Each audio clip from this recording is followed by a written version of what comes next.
আমরা এখানে পড়ানোর জন্য এসেছি ছেলেদের, সুতরাং শাসক কি জানি না। আমরা সঠিকভাবে ওয়েতে যেভাবে যে সাবজেক্টের টিচার তাকে সেই সাবজেক্টে সেভাবে পড়াবো।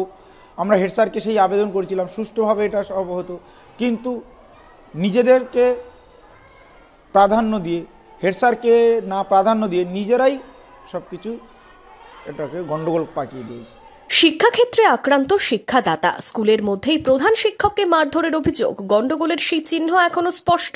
ফাঁকা চেয়ার, টেবিলের ওপর ছড়িয়ে ছিটিয়ে ফাইল, কাগজপত্র। আগোছালো প্রধান শিক্ষকের ঘর। প্রথা মেনে সরস্বতী পুজো হলেও নিউ ফারাক্কা হাই স্কুল জুড়েই চাপা উত্তেজনা। কি ঘটেছিল সেদিন?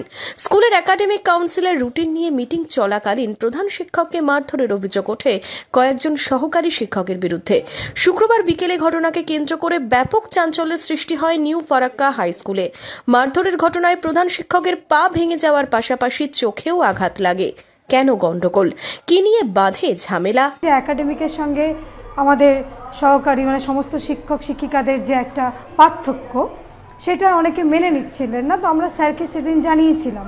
তো স্যার বললেন যে ঠিক আছে, নতুন রুটিনটা আপাতত স্থগিত থাক, তাহলে পুরনো রুটিন অনুযায়ী ক্লাস হবে। তো এরই মধ্যে ওনারা প্রেসিডেন্টকে ডাকেন, বললেন যে আমাদের হেডমাস্টার নাকি নতুন রুটিন রাজি করছেন না, নামাতে দিচ্ছেন না। তো প্রেসিডেন্ট আসেন, আমরা স্যারের রুমেই বসেছিলাম। উনি আমাদেরকে বললেন, প্রেসিডেন্ট এসে বললেন যে আপনারা বাইরে চলে যান, আমরা 4 জন একাডেমিক আর আমি নিজে থাকবো, আমাদের একটা কথোপকথন আছে আর কি। তো তখন আমরা বেরিয়ে যাই। বেরিয়ে যাওয়ার খানিকক্ষণ পরে আমাদের এই শিক্ষক এসে দেখেন যে এরকম স্যার এভাবে পড়ে আছেন। ঘটনার পর কেটেছে 2 দিন। আহত প্রধান শিক্ষক মনিরুল ইসলাম বর্তমানে মালদা মেডিকেল কলেজে ভর্তি রয়েছেন। চোখে মুখে হতাশা স্কুলের শিক্ষকদের। কি চান তারা? যেহেতু অ্যাটেম্পট টু মার্ডার, এটা যেভাবে মারা হয়েছে, ওনার মৃত্যুও হতে পারত। পরে আপনারাও দেখলেন রিপোর্টগুলো।